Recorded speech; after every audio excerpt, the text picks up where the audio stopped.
Assalamualaikum warahmatullahi wabarakatuh. Bismillahirrahmanirrahim. Alhamdulillahi rabbil alamin. Wassalatu wassalamu ala sayyidil mursalin wa ala alihi wa sahbihi ajma'in. Rabbi shrah lana sudurana wa yassir lana umurana. Wahlul 'uqdatam min alsinatina yafqahu aqwalana. Thabbit aqdamana wa tammim taqsirana ya rabbana rabbal alamin. La hawla wa la quwwata illa billahil 'aliyyil 'azim. لا حول ولا قوة إلا بالله لا حول ولا قوة إلا بالله العلي العظيم أما بعد اللهم صل وسلم وبارك على سيدنا محمد وعلى آل سيدنا محمد أستغفر الله الذي لا إله إلا هو الرحمن الرحيم حي القيوم الذي لا يموت وأتوب إليه اللهم اغفر لنا. Alhamdulillah, kita bersyukur kepada Allah Subhanahu wa taala kerana dapat sama-sama dalam tafsir surah Tabarak.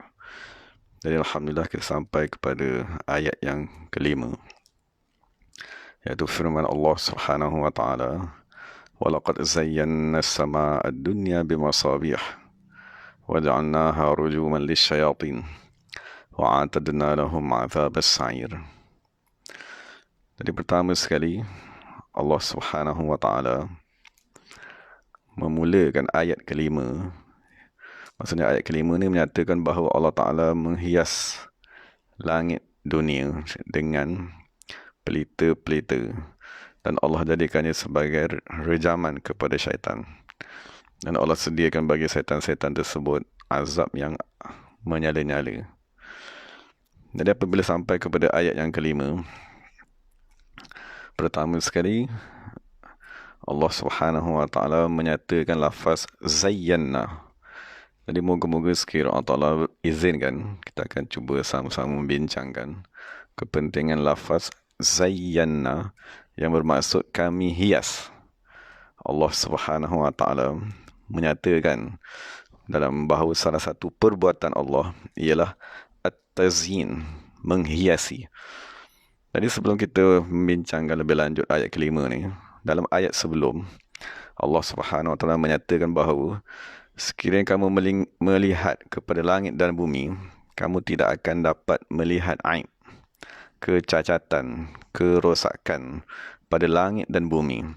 Jadi setelah Allah menyatakan langit dan bumi sempurna daripada kerosakan, maka dalam ayat yang kelima ni baru Allah Subhanahu wa taala menyatakan zayyana, kami hiasi. Jadi kefahaman daripada situ ialah hiasan, kecantikan tidak akan berlaku melainkan setelah pembersihan dan pembaik pulihan.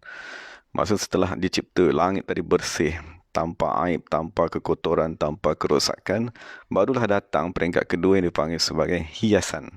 Jadi begitu juga manusia, hati manusia ini tidak boleh dihiasi dengan ma'rifatullah, keimanan, ketakwaan, melainkan setelah hati tersebut dibersihkan daripada sifat-sifat binatang yang ada pada hati tersebut. Jadi sebab itulah sebelum Allah Subhanahu wa taala menyatakan zayyana, Allah telah nyatakan kepada kita, cuba kamu lihat ada tak aib ataupun kerosakan pada langit dan bumi yang aku ciptakan. Itu ialah hubungan antara ayat keempat dengan ayat kelima yang sedang kita baca sekarang. Kemudian kerana kepentingan ayat yang kelima ni, Allah Subhanahu wa taala menyatakan walaqad. Dari lafaz walaqad ni dia merujuk kepada sumpahan. Seolah-olah Allah berkata wallahi laqad. Demi Allah Subhanahu wa taala, laqad, sesungguhnya.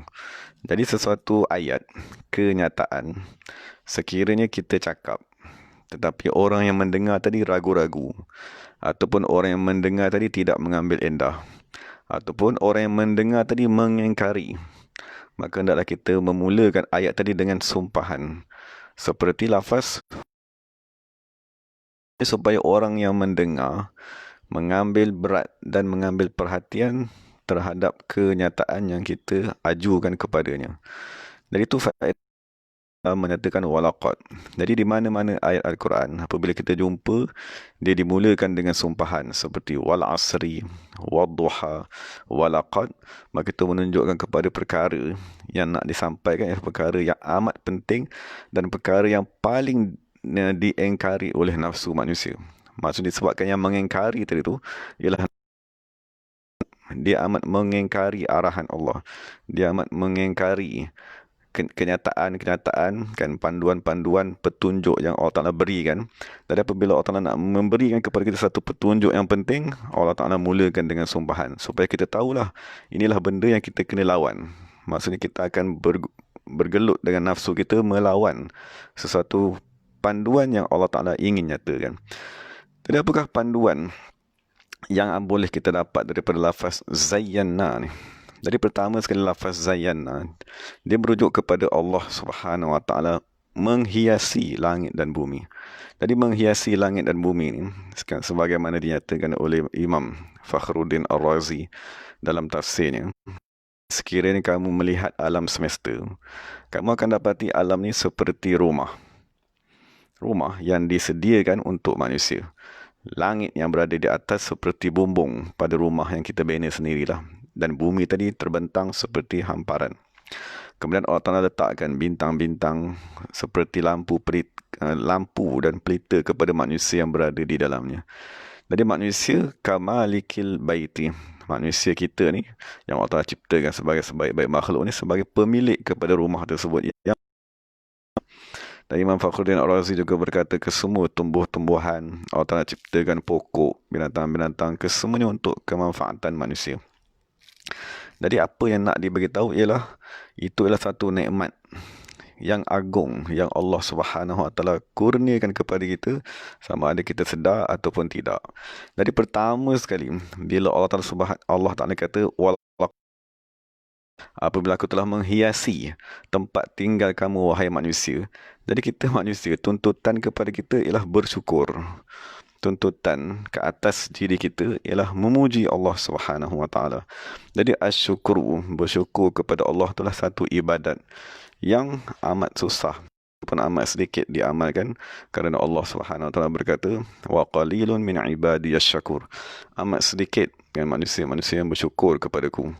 Maksudnya Imam Al-Ghazali Minhaj Abidin, dia menyatakan terdapat 7 rintangan, tingkatan yang perlu dilalui, dan yang ketujuh sekali ialah aqabatus syukri, rintangan untuk bersyukur kepada Allah setelah dikurniakan dengan segala nikmat, berjaya melintasi segala gangguan, maka paling utama sekali ialah bersyukur. Jadi apabila Allah Ta'ala menyatakan Zayyana, apabila Allah memberitahu kepada kita, aku dah buat rumah kepada kamu dengan rumah yang amat sempurna. Jadi mengapakah kamu tadi tidak bersyukur? Mengapakah kamu tadi tidak mengingati Allah Subhanahu Wa Taala? Dari itu semua, apabila Allah menyatakan sesuatu nikmat, penciptaan langit, penciptaan bumi, penciptaan manusia, tujuan ialah supaya kita mengetahui perkara tersebut ialah satu nikmat yang amat agung, agar kita tadi berusaha untuk mensyukuri nikmat tersebut. Dan perkara kedua, apabila Allah Ta'ala menyatakan bahawa aku menghiasi langit, maka dalam tafsir Syekh Muhammad Said Tantawi, dia berkata bahawa, ketahuilah bahawa apabila kita tadi memandang kepada langit, yang langit itu dipenuhi dengan bintang-bintang, yang dipenuhi dengan kecantikan yang Allah Ta'ala ciptakan. Jadi imam ni berkata, salah satu faedah Allah Ta'ala menghiasi langit ialah yashrahus sudur, dia akan membuka hati manusia yang sempit, wa yu'nisun nufus, dan dia akan memeserakan hati manusia. Ini salah satu ubat lah. Maksudnya kita hari ini dihadapi dengan masalah tekanan pekerjaan, tekanan hidup, apa lagi, susah hati, marah, gelisah, kesedihan dan seumpamanya. Jadi kebanyakan orang apabila dia ada masalah tersebut, maka ubatnya ialah dia tengok TV, ataupun dia tengok apa sajalah yang dia suka. Tapi ada satu lagi ubat yang Allah Ta'ala ciptakan untuk menghilangkan kegelisahan pada hati manusia ialah memandanglah kepada langit. Maksudnya kita keluarlah pada waktu malam, duduk memandang kepada langit. Di samping dialah satu ibadat, kan memandang kepada ciptaan Allah. Memandang kepada langit itu sendiri akan menghilangkan kegelisahan dalam hati manusia. Dan itulah masalah manusia sekarang, dia dah tak keluar. Dah tak keluar pada waktu malam. Dan kalau keluar pada waktu malam pun kita duduk tempat yang berbumbung. Kita duduk di kedai makan, dan kita duduk di tengok TV atau seumpamanya. Tapi kita tak tahu apabila kita keluar saja pada waktu malam, sama ada kita keluar untuk solat fardu isyak, maka kita sebenarnya ada satu wayang yang amat cantik yang Allah telah ciptakan di langit. Jadi yang dituntut ialah kita pandang saja kepada langit tersebut, melihat ciptaan Allah Subhanahu Wa Taala. Dengan semata-mata memandang kepada langit yang merupakan satu ibadat tadi akan menghilangkan keresahan dan kegelisahan manusia. Dan perkara keempat yang kita nak bincangkan ialah dengan apakah Allah Subhanahu Wa Taala menghiasi langit tersebut. Maksudnya setelah kita maklum Allah Taala menghiasi langit, jadi persoalannya bagaimanakah dan apakah langit yang menyebabkan langit tadi amat cantik. Dari Imam Fakhruddin Ar-Razi berkata bahawa Allah Subhanahu Wa Taala menghiasi langit dengan 7 perkara. Pertama sekali Allah Taala menghiasi ini dengan al-masabih. Al-masabih ni maksudnya planet bintang-bintang yang bersinar. Dan yang kedua bil qamar. Maksudnya Allah Ta'ala berfirman wa ja'alal qamara fihinna nura. Allah Ta'ala menghiasi langit dengan bulan. Dan yang ketiga wa bisyamsi, dengan matahari. Wa ja'ala syamsa sirajan. Dan Allah Ta'ala menjadikan matahari tadi menyala-nyala. Dan yang keempat, Imam Fakhruddin Ar-Razi berkata, salah satu hiasan yang Allah Ta'ala cipta pada langit ialah al-arshi, arash Allah Subhanahu Wa Ta'ala. Dan yang kelima ialah al-kursi, wasi'a kursiyuhus samawati wal ard. Dan yang keenam ialah al-lawh, maknanya lauh mahfuz dia salah satu hiasan yang Allah cipta di langit. Dan yang ketujuh ialah al-qalam. Jadi Imam Fakhruddin Ar-Razi berkata, fahadhihi sab'atun, inilah 7 hiasan yang Allah ciptakannya di langit. Salah satu minha zahirah, 3 daripada kepada ramai manusia, iaitu bintang, matahari dan bulan. Wa arba'atun khafiyatun, dan 4 lagi tu disembunyikan oleh Allah Subhanahu Wa Taala. Tetapi keempat-empat yang tadi tu, arash, kursi, qalam dan lauh mahfuz tadi, disabit daripada Al-Quran dan hadis daripada Nabi Muhammad sallallahu alaihi wasallam. Dari apakah faedah yang dinyatakan oleh Imam Fakhruddin Ar-Razi? Jadi sekiranya manusia tadi tidak mendekatkan diri kepada Allah Subhanahu Wa Taala, maka dia dapat melihat 3 hiasan yang zahir, iaitu bulan, bintang dan matahari. Tetapi sekiranya kita tadi menguatkan rohani, sebab kita kena faham, memandang dia memerlukan kepada panca indera. Jadi ada makhluk yang boleh dicapai dengan panca indera zahir kita. Maksudnya mata kita ni yang matahari, bulan dan bintang. Tapi ada makhluk yang disembunyikan, yang hanya boleh dipandang dengan mata hati bagi hati manusia. Maksudnya mata bagi hati ataupun mata bagi batin manusia itu boleh memandang kepada makhluk lain yang Allah Subhanahu Wa Taala sembunyikan. Dan itulah kepentingan seseorang tadi menghidupkan hatinya, kan, menghidupkan rohaninya, supaya diri batin manusia tadi berfungsi. Kan, apabila diri batin manusia berfungsi, maka dia dapat melihat ciptaan Allah yang lain, seperti arash, kursi, lauh dan qalam yang berada di langit. Jadi apabila Allah Ta'ala mencipta kursi, kan, mencipta arash, bukanlah Allah Ta'ala ciptakan ciptaan yang amat agung tersebut untuk dirinya, kan. Allah Subhanahu Wa Ta'ala tidak memerlukan. Tapi kita faham daripada sekarang ni, apabila kita baca ayat kelima daripada surah Tabarak ni, Allah menghiasi langit untuk manusia. Kan, Allah Ta'ala mencipta arash, mencipta kursi, qalam, lauh mahfuz tadi, kesemuanya dicipta untuk manusia, untuk diri kita sendiri. Cuma persoalannya, adakah kita tadi mampu untuk menerima ciptaan yang Allah Ta'ala cipta kepada kita? Sekiranya kita tak menguatkan panca indera, maka kita sebenarnya berada dalam kerugian, kerana banyak makhluk yang tidak boleh kita lihat, tak boleh kita capai. Dan itu ialah hiasan alam semesta yang zahir. iaitu langit. Yang 7 lapis tadi kita bincang dihiasi dengan pelbagai makhluk yang Allah Ta'ala nyatakan. Dan sekarang ni yang penting sekali. Apabila Allah Ta'ala menceritakan bahawa aku menghiasi langit. Jadi sekiranya langit yang diciptakan, dihias oleh Allah Subhanahu Wa Ta'ala, maka satu perkara yang amat penting yang kita kena fikir bahawa langit dicipta kerana manusia. Untuk manusia. Jadi persoalannya, apakah hiasan yang Allah Subhanahu Wa Ta'ala ciptakan kepada manusia ni? Kita dah faham tadi, langit dihiasi dengan 7 perkara. Bintang, matahari seumpama.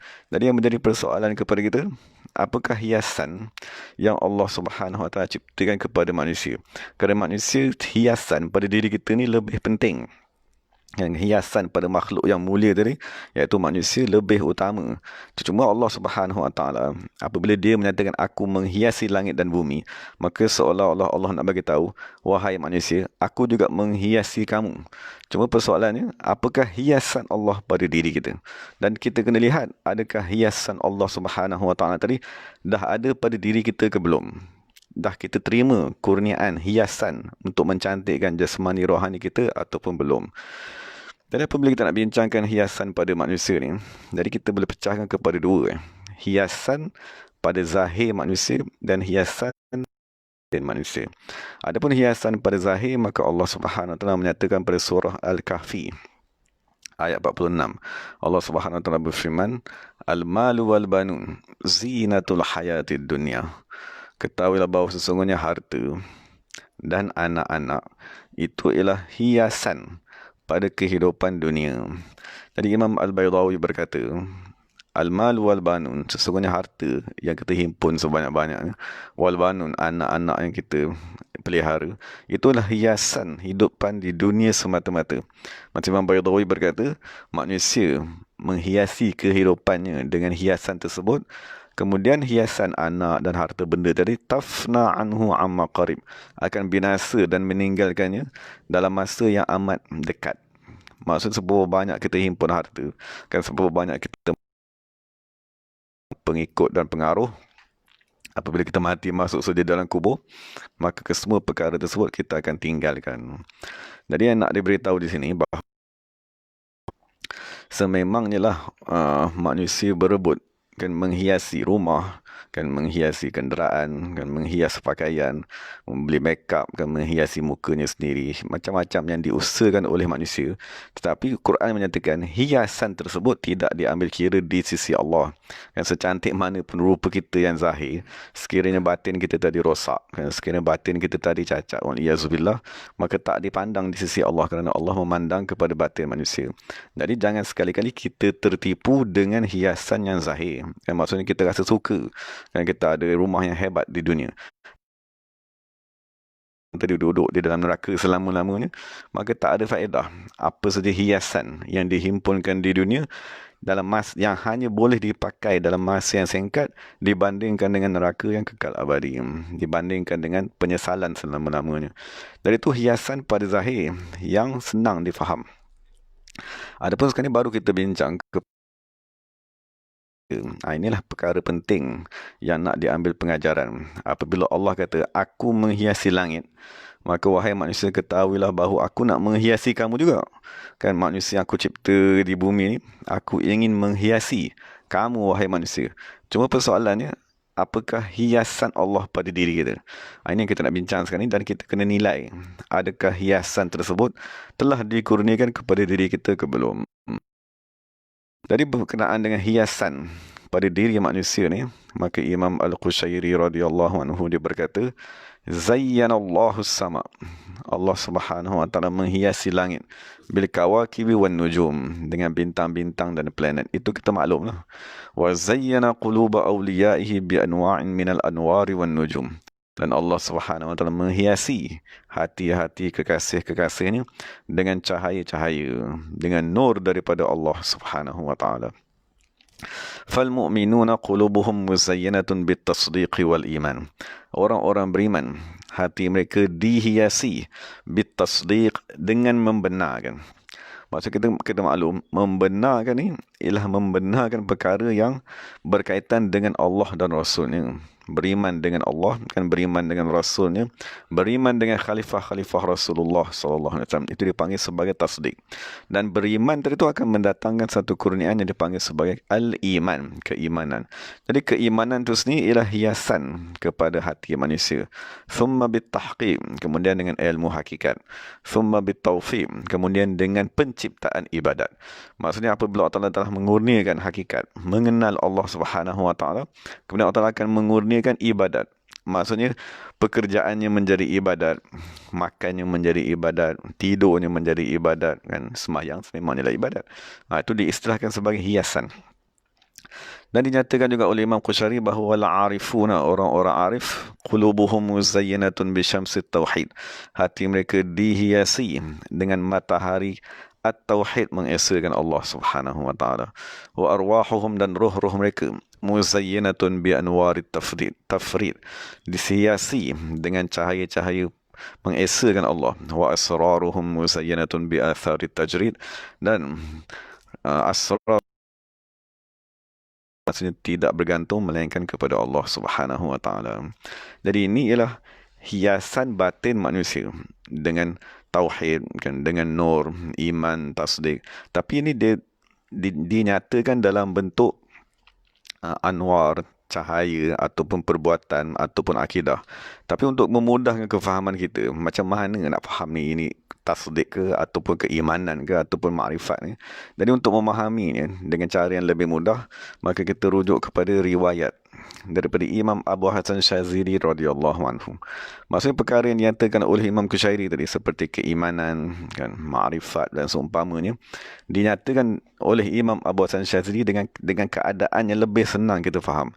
Iaitu Imam Abu Hasan Syazili radhiyallahu anhu, satu ketika dia kata, ra'aitun nabiyya sallallahu alaihi wasallam fil manam.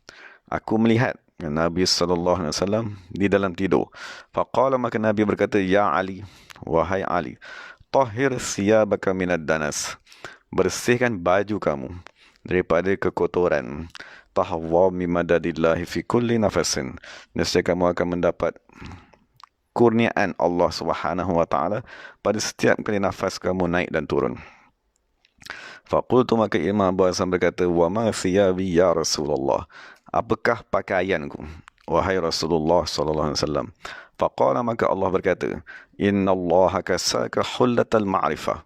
Allah Subhanahu wa taala memakaikan kepada kamu hullata, ni maksudnya seperti jubah. Jubah persalinan diraja yang luar sekali itu. Itu dia panggil hullah. Yang pertama sekali yang Allah pakaikan kepada dia sebagai hiasan kepada dirinya ialah persalinan yang dipanggil sebagai ma'rifah. Kemudian thumma hullatal mahabbah, kemudian pakaian kecintaan kepada Allah. Thumma hullatat tauhid, kemudian pakaian tauhid. Thumma hullatal iman, kemudian pakaian keimanan. Thumma hullatal islam, kemudian pakaian Islam. Jadi kesemua sifat-sifat dari itu, Islam, iman, tauhid, mahabbah dan ma'rifah, dia dizahirkan oleh Allah seperti pakaian kepada rohani manusia. Jadi itu yang Nabi SAW beritahu. Manusia tadi kebanyakan berpakaian tetapi bertelanjang. Maksud kita sekarang ni berpakaian zahir. Kita beli pakaian yang mahal, kan, kita pakai 2 lapis, 3 lapis apabila sejuk seumpamanya. Tapi sekiranya batin kita tak ada pakaian ni, maka itulah yang Nabi SAW berkata, kebanyakan manusia masuk ke dalam neraka kerana mereka sebenarnya tidak berpakaian pada batinnya, yang disahkan sebagai bertelanjang tadi. Jadi apakah pakaian batin manusia? Inilah 5 pakaian yang dinyatakan oleh Rasulullah SAW kepada Imam Abu Hasan Syazili radhiyallahu anhu. Maksud dia bermula dengan Islam. Kerana apabila kita benar-benar dikurniakan dengan keislaman, kita akan dikurniakan satu baju dalam sekali. Dan apabila kita kemudian ialah makrifat dinyatakan. Jadi kemudian Nabi SAW berkata kepada Imam Abu Hasan Syazili, faman arafa Allah, siapa yang mengenal Allah Subhanahu wa taala, sahura ladaihi kullu syai, kesemua perkara akan menjadi kecil di sisinya. Wa man ahabba Allah, siapa yang mencintai Allah, hana alaihi kullu syai, semua perkara di atasnya akan menjadi hina dan mudah, maksudnya dia tidak akan mencintainya. Wa man wahhada Allah lam yusyrik bihi syai'an, siapa yang mengesahkan Allah tidak akan mensyirikkan Allah dengan sesuatu perkara pun. Wa man amana billah, siapa yang beriman dengan Allah, amina min kulli syai', dia akan terselamat daripada segala sesuatu. Wa man aslama lillah, siapa yang menyerahkan dirinya kepada Allah, qalla ma ya'si, dia akan amat jarang menderhakai Allah, berbuat maksiat. Wa in asahu, tapi sekiranya dia buat juga maksiat, kan kita tersalah, kan kita manusia ni banyak dosa, i'tazara ilaihi, dia akan meminta ampun daripada Allah Ta'ala. Wa idza i'tazara ilaihi, apabila dia meminta ampun daripada Allah, qabila uzrahu, Allah akan menerima permohonan maafnya. Qala, itu ucapan Nabi SAW mengajar Imam Abu tentang pakaian rohani. Kemudian barulah Imam Abu Hasan Syazili berkata, fafahimtu hina idzin, maka fahamlah daku pada ketika itu, qaulahu ta'ala, firman Allah Subhanahu wa ta'ala, wa thiyabaka fatahhir. Maksudnya Allah Subhanahu wa ta'ala menyatakan, thiyabaka, pakaian-pakaian kamu, fatahhir, maka hendaklah kamu tadi sucikan. Jadi arahan daripada Allah untuk menyucikan pakaian pada diri kita. Jadi dalam ilmu fiqh, kita fahamlah, maksudnya kita kena membersihkan pakaian daripada najis apabila kita nak menunaikan solat, dan apabila kita tidak beribadat. Tetapi dari segi ilmu tasawuf, sebagaimana difahami daripada pengajaran Nabi Muhammad SAW kepada Imam Abu Hasan Syazili, yang dimaksudkan dengan pakaian tadi ialah, pertama sekali, kita kena usahakan mendapatkan pakaian rohani itu dulu. Setelah kita dapatkan pakaian rohani tadi, yang dikata Islam, iman dan seumpamanya, kita kena menjaga pakaian tersebut daripada kekotoran, daripada kekotoran maksiat, daripada kekotoran memandang kepada selain Allah. Dan itulah arahan Allah. Jadi sekiranya kita dah dikurniakan dengan pakaian rohani, baru kita boleh mengamalkan arahan tadi. Hendaklah kamu menyucikan pakaian. Sekiranya pakaian rohani itu pun tak ada, macam mana kita nak suci kan? Kita kena dapatkan dulu pakaian tersebut. Jadi itulah yang nak dinyatakan tentang apakah hiasan pada batin manusia. Hiasan, kita maklum hiasan pada zahir ni ialah semata-mata pakaian. Maksud kita, sekiranya tak ada pakaian, kita pun segan kan nak keluar kat rumah, sebab kita, rupanya amat teruk manusia yang tak berpakaian. Tapi sekiranya kita ada pakaian, kita dah pakai sempurna, hias umpamanya, baru kita keluar. Jadi begitulah juga dengan batin manusia. Kan sebagaimana hiasan pada zahir ialah pakaian, begitu juga hiasan pada batin manusia ialah pakaian. Cuma pakaian tersebut ialah pakaian yang sebagaimana dinyatakan oleh Nabi SAW, keimanan, mahabbah dan seumpamanya. Jadi kita mohon daripada Allah Subhanahu Wa Taala agar memberi kefahaman kepada kita tentang kepentingan firman Allah Ta'ala, zayyanna tadi. Allah Ta'ala menghiasi. Jadi sekiranya Allah Ta'ala maha berkuasa untuk menghiasi langit, maka ketahuilah bahawa Allah Ta'ala juga maha berkuasa untuk menghiasi diri kita. Jadi sekiranya Allah Ta'ala menghiasi diri kita, maka akan terzahir hiasan tersebut pada akhlaknya, terzahir pada wajahnya, kan terzahir pada percakapannya. Yang setengah orang lain kata berseri. Orang tersebut sekiranya kita lihat, dia tadi berseri-seri kerana dihiasi zahir dan batinnya. Orang tadi tak ada hiasan pada batinnya, berapa banyak makeup tubuh sekalipun, sebagaimana cantik pakaian yang dia pakai, kita akan dapat lihat mukanya tadi bermasalah. Mukanya tadi tidak menggambarkan kepada keseronokan batinnya. Jadi moga-moga Allah Subhanahu Wa Taala menghiasi kita zahir dan batin, dan mengurniakan kepada kita pakaian zahir dan batin tersebut. Itu satu perbahasan yang kita bincangkan dalam beberapa perbahasan yang boleh kita bincangkan daripada firman Allah Ta'ala, walaqad zayyana as-sama'. Tadi insya-Allah sekiranya Allah Ta'ala izin, sambunglah tentang beberapa lagi perkataan yang lain yang berkaitan dengan lafaz zayyana, dan yang berkaitan dengan lafaz rujuman. Moga-moga Allah SWT memberi kefahaman kepada kita, dan moga-moga Allah SWT mengurniakan kepada kita amalan agar dikurniakan dengan pakaian-pakaian tersebut. Wallahu ta'ala alam. Bismillahirrahmanirrahim. Alhamdulillahirabbil alamin, wassalatu wassalamu ala sayyidil mursalin wa ala alihi washabbihi ajma'in. Rabbana atina fid dunya hasanah wa fil akhirati hasanah wa qina adzabannar wa qina azabannar wa qina azabannar. Wassallallahu ala sayyidina Muhammadin nabiyil ummi wa ala alihi washabbihi wasallam. Subhana rabbika rabbil izzati amma yasifun wa salamun ala mursalin walhamdulillahirabbil alamin. Taqabbalallahu minna minkum. Terima kasih kepada sahabat-sahabat semua. Assalamualaikum warahmatullahi wabarakatuh.